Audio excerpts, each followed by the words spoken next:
This is Boxing Tickets NI in association with SB Sports.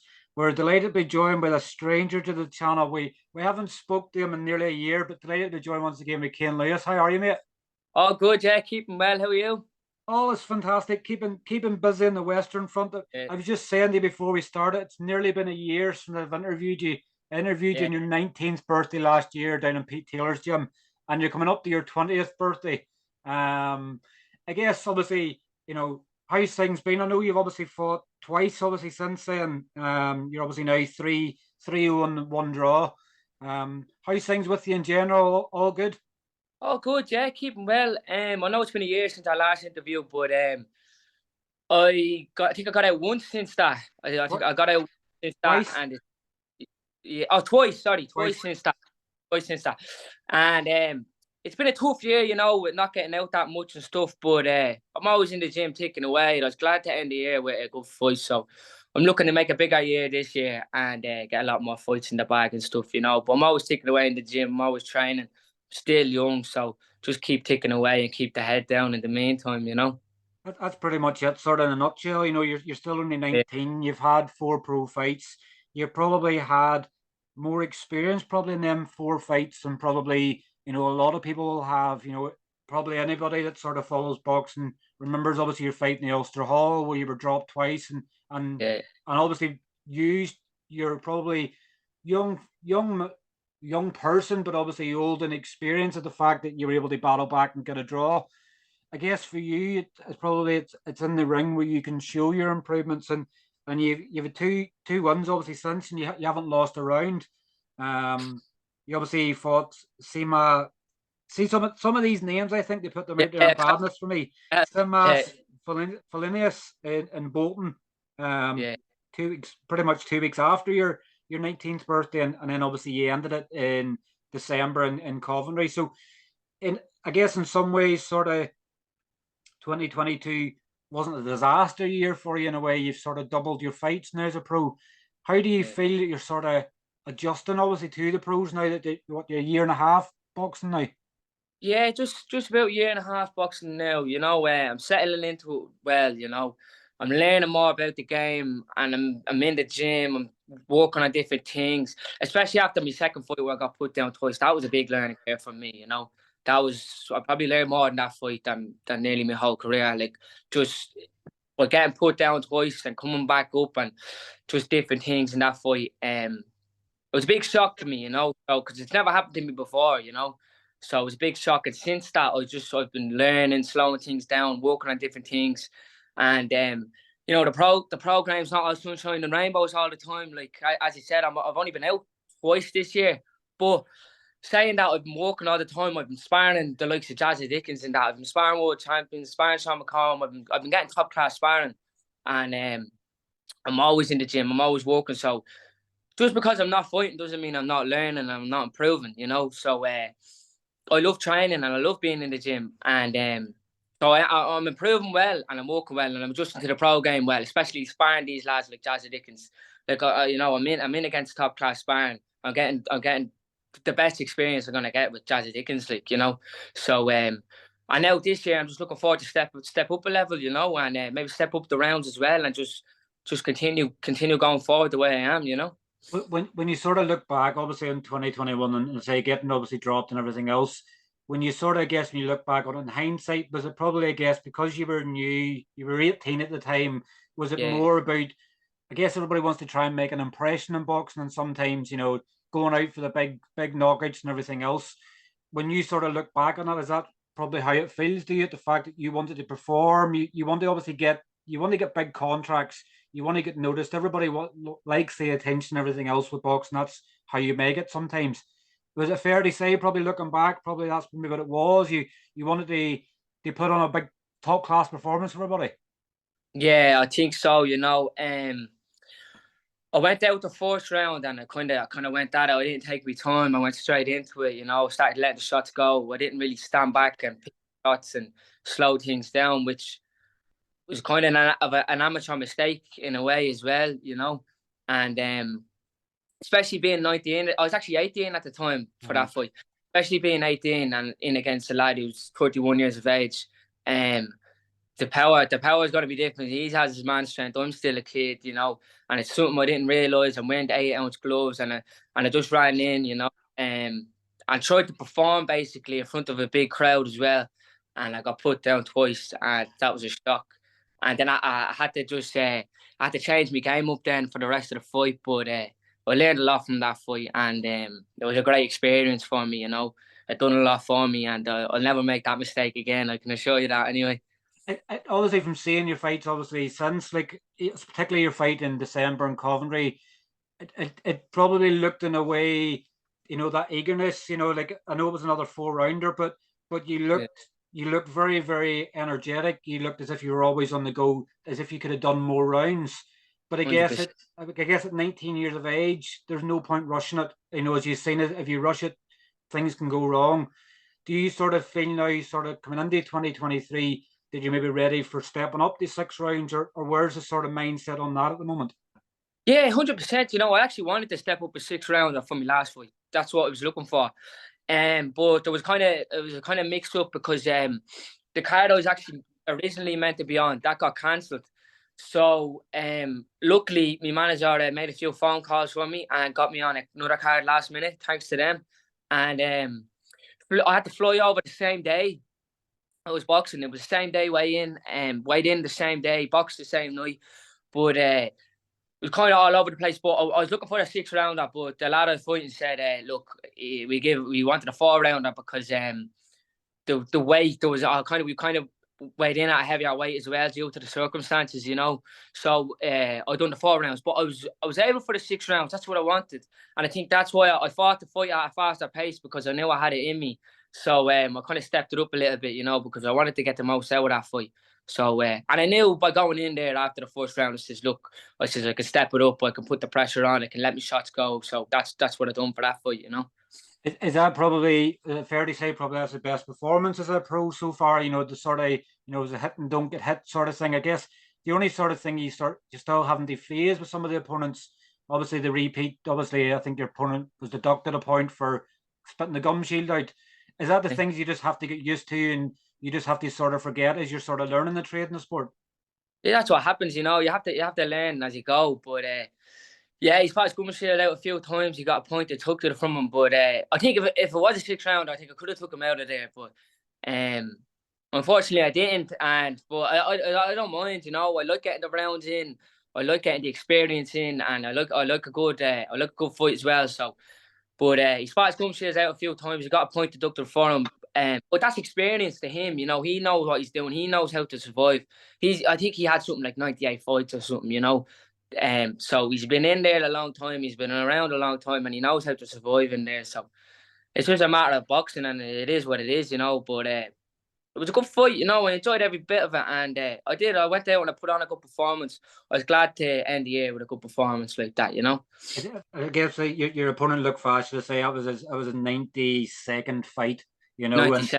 and like Yeah, he's more experienced, but he could probably box with his eyes closed nearly at this stage. He's boxed so much, and he knows how to navigate. You know, like you young at 19 years of age, you just want to take everybody's heads off. And yeah, I mean, you got an old pro like has experience that like he's hardly ever been stopped. I think he's been stopped 9 times. You know, yeah, when he's not getting stopped, he's not getting stopped for a reason. yeah, You know, so I guess you sort of take that experience of having a crafty old foe in there and obviously learning from it at the same time.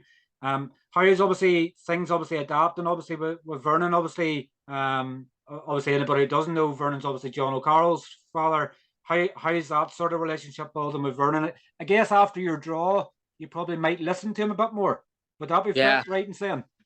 Yeah, 100%. You know, about learning together as well. You know, about walking away, walking to the gym. We're always in the gym working on different things. You know, we're always trying different things, working on different things. And yeah, 100%. I listen to him a lot more. You know, I have me trust in him. You know, you have to trust your corner in this game. If you don't trust your corner, then what are you gonna do? You know, so like after that fight when I got put down twice, I went back to my corner. I listened to every word he told me to do, and I went out and I done that. And I went out and I won the next 4 rounds.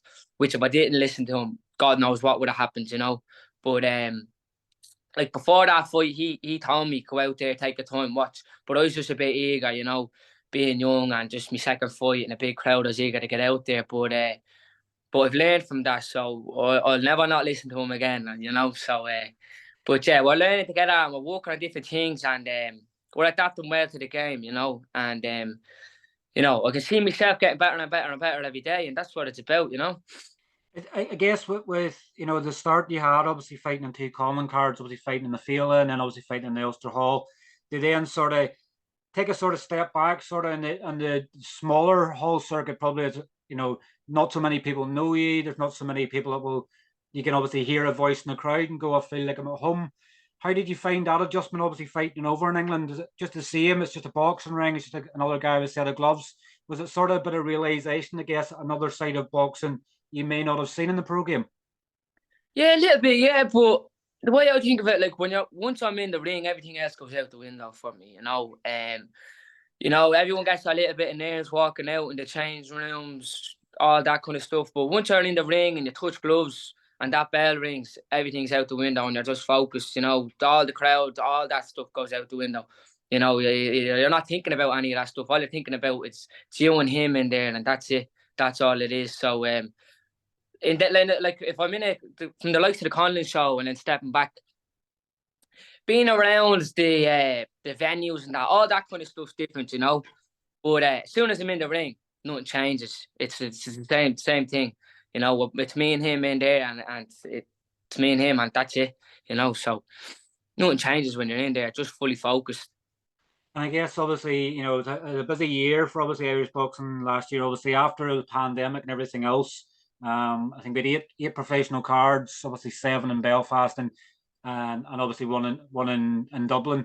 I think there's potentially a couple of cards coming up in the south as well, which is obviously brilliant for you. Obviously being obviously from the south, if you can get fights closer to home, it makes it easier probably, I guess, for you in selling tickets and the expense and everything else goes involved with boxing.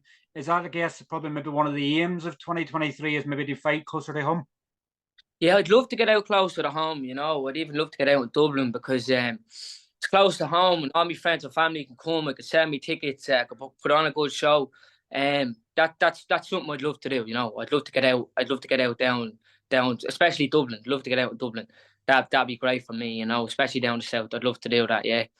100%. Particularly as a young kid, that I say, in the sport as well, and like sponsorships, not but you have to rely on sponsors a lot. You have to pay for medicals and everything else. So if you can obviously able to pay an opponent without obviously having to fork out money from sponsorship, you can maybe start enjoying the sport a bit more, knowing that you're actually fighting and putting money in your pocket rather than taking money out of your pocket to fight. Yeah, that definitely, 100%. I'd love to get out there and sell as much tickets as I can. It is a tough sport. It is a tough sport, and especially like being young, like I don't work. I'm just training. I'm full time just training. So it is a hard sport, and you have to put everything into it. And sponsors are a big thing. So I have to give a thanks to all my sponsors. They look after me very well, and big thank you to all of them because they keep me going during camps, during everything, supplements, fight gear, all that kind of stuff. It all costs money, so sponsors play a big part in the game. And when he have you sort of any fight news sort of on the horizon? I guess everybody's sort of. I hate January because there's hardly ever boxing on in January. Is it sort of just as you say, you're obviously keeping yourself ready? Is it just a case of waiting for one of these phone calls to come off and you get another fight date sorted? Just waiting for that phone call. And once I get that phone call, I'm ready to go. I was talking over the Christmas. So I had a few things in mind, but nothing's confirmed yet. So look, I'm just in the gym working away, and when I get that phone call, I'm ready to go. So I'm looking forward to that. And what have you thought of, obviously, in general, obviously, as a fan of the sport as well? What have you, it's been I think with 16 new champions, obviously, in the pro game last year. Obviously, have you got to watch a lot of boxing, I guess, but not fighting and everything else? You need to keep your mind sharp. What have you obviously thought of the last year in boxing? I guess it probably builds excitement for you moving forward as well as you start to get into title contention. 100%, yeah. It's been a great year of boxing, especially around the whole world. Like, it's been a great year of boxing, and yeah, I've watched a bit. I haven't watched many now, but I have watched a bit of boxing. It does spark that little spark in your belly to you want to get out there, you want to go win titles, you want to become a world. And that's what every young person in the sport wants to become, and that's what we're all training for. We're all in it to get that world title, and that's what I want to get. But as I said, I'm still young, so keep ticking away. And I think in a few years' time, that's my aim in this game. So I want to get out there and win that world title in a few years to come. So, and everybody else does as well. So it's just a matter of who gets there, you know. It's keeping them dreams and them visions in mind, because I'm sure the days training and particularly in these months of the year and it's cold and it's wet and everything else, the last thing you want to do is to go training. So you need to have them goals in mind so that Yeah, you can keep focused on where you want to be. definitely. Yeah, you know, like them early mornings and the cold mornings, especially in the winter. A lot of people like say, why am I doing this? Why am I doing that? But like, I know why I'm doing it. I know where I want to get. So I'm always going to keep training. I'm always going to keep pushing as hard as it gets. Sometimes you just have to refresh your memory, you know, and get that spark, keep that spark going in your belly and keep that hunger going. Because if you lose that, then and you get lazy, you lose it, you know. So you always have to remember why you're in this game and what you're doing it for and where you want to get to. And I know where I want to get. So that's what I'm pushing for and that's what I'm training for. And where do you do you still see your weight classes the same? I guess obviously with some of these fights you sort of weigh in more than you need to. Yeah. You know, I think from speaking to you before, I think maybe you were thinking feather or super bantam. Where is I it? was featherweight. Featherweight. Yeah. Now, okay, I did come in from my last fight a little bit heavier because, especially with the circumstances and that of flying over the same day and had to do the same day weigh in. Look, I think when I got over there, I flew over and my flight got delayed on the way. So I had to fly over that day. My flight got delayed. So I was in the airport for 8 hours. I was up since 6 in the morning. So I got to the airport, I think, at about 7 o'clock. I was there for about 8 hours. The flight got delayed. I wasn't sure if I was going to make it, so there was a little bit of a panic.